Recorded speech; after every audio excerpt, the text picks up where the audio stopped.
Singapore ভালো, হচ্ছে America একটা উন্নত রাষ্ট্র, সভ্য রাষ্ট্র, আমরাও তো ভালো, কিন্তু আমরা ওই কাজটা যদি বাস্তবায়ন করি তাহলে হচ্ছে আমরা একদিন মডেল হয়ে যাবো। মনে হচ্ছিল যে বাসায় কি বলবে বা টিভিতে আমাকে দেখাচ্ছে, আমি এরকম একটা বড় জায়গা যেখানে আমি টিভিতে দেখতাম ওখানে দাঁড়ায় আছি, পরে ধীরে ধীরে যখন বুঝতে পারলাম না নদী রক্ষা করতে হবে, বায়ু উত্তোলনটা বন্ধ করতে হবে, এটা সম্পূর্ণ আমি যে কাজ করছি আমার দেশের মানুষের জন্য।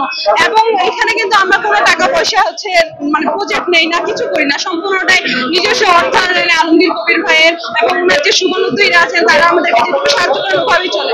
আর আমাদের প্রত্যেকটা প্রোগ্রামেও কিন্তু আহামরি কোনো খরচ হয় না। তো সেক্ষেত্রে এইভাবে আমার আশা এবং বাধা বিপত্তি বলতে একটা থাকে যে মেয়ে মানুষ সংগঠন করে, হ্যাঁ এই বাধাটা থাকে।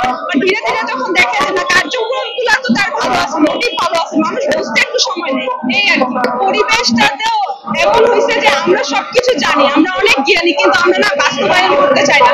এই জিনিসটা আমি এখানে এসে দেখছি। আমরা তখনই আমরা কার বিরুদ্ধে কথা বলি, একটা সরকারি প্রতিষ্ঠানে গাছ কেটে সাবার করে দিচ্ছে, যে তখন আমরা তাদেরকে বুঝাই, মানে আমরা স্টুডেন্টরা যে সেই নীতি নির্ধারক বা হচ্ছে যারা পলিসি মেকার গাছ কেটে ফেলতেছে তাদেরকে বলছি, তারা কিন্তু মাস্টার্স পাস, তারাও অনেক বড় পরীক্ষা দিয়ে সেখানে গেছে, তারা কিভাবে পারতেছে গাছটা না কেটে তো হচ্ছে ওখানে প্রকল্পটা বাস্তবায়ন করা যায়।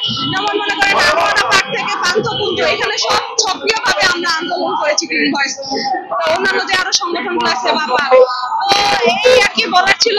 আমি বলবো যে এই যে উষ্ণায়ন এটা আমরা টের পাচ্ছি, আমরা আজকে 20টা বছর ধরে বলে আসতেছি গাছ কাটা বন্ধ করতে, দখল দূষণ এগুলো অফ করতে, কিন্তু এগুলো কেউ করতেছে না।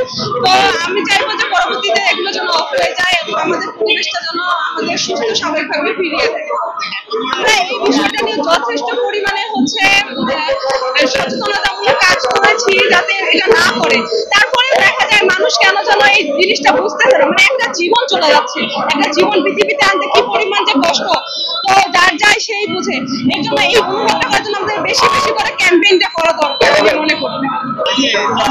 হর্ন বাজানো হয় এটাতে কিন্তু আমরা সবাই বাইরে থাকি, তখন আমাদের মেজাজের উপরে শারীরিক মানসিক সব দিক দিয়েই হচ্ছে ক্ষতিটা হয়। এটা নিয়ে কিন্তু আমরা একটা ক্যাম্পেইনও করেছিলাম পরিবেশ অধিদপ্তর থেকে, তো আপনারা এখানে যদি সাংবাদিকতা করে থাকেন দেখবেন আমাদেরকে। তো সেক্ষেত্রে হচ্ছে আমাদের যে এই সমস্যাটা এটা আমরা কেন যেন বুঝতে পারি না, আমরা নতুন কিছু একটা যদি বলি যে হর্ন বাজাবেন না, কেন বাজাবো না, আরো বেশি করে আমাদের উপরে বাজায় দিয়ে যাবে। তো এই মন মানসিকতা থেকে আসলে আমাদের বের হইতে হবে। আমরা ভালো জিনিসটা বলি কিন্তু প্র্যাকটিক্যালি করি না, এটা আমাদের হচ্ছে করতে হবে, অ্যাপ্লাইটা করতে হবে জীবনে। শুধু বলবো কেন যে আমাদের পরিবেশ দূষণের জন্য অবশ্যই মানুষজন দায়ী, কারণ মানুষজন গাছপালা কাটছে, যত ময়লা আবর্জনা ফেলছে, কলকারখানা তৈরি করছে নদীর পাশে, নদীর পাশে যেখানে পানিতে বন্ধ আবর্জনা ফেলছে, তারপর ট্যানারি ময়লা আবর্জনা যে সব ফেলছে, যার ফলে প্রতিনিয়ত আমাদের পরিবেশ দূষণ হচ্ছে। যেমন এই যে গাড়ির কালো ধোঁয়াগুলি, এগুলির কারণে আমাদের পরিবেশ প্রতিনিয়ত দূষণ হচ্ছে। তারপর হচ্ছে আমাদের অযথা হর্ন বাজানো, যার কারণে শব্দ দূষণ থেকে শুরু করে মানুষের যে শ্রবণ শক্তিতে ব্যাঘাত ঘটছে, বা আমাদের বিভিন্ন জনগণের জন্য অনেক ধরনের ক্ষতির কারণ হয়ে দাঁড়াচ্ছে এই শব্দ দূষণ। আর পানিতে যে ময়লা আবর্জনা ফেলছে সেই পানির কারণে জনগণের অনেক পানিবাহিত রোগ থেকে শুরু করে যত রকমের সমস্যা তৈরি হতো, যত রকমের সমস্যা আছে তা আমাদের পরিবেশ দূষণের কারণেই তৈরি হচ্ছে।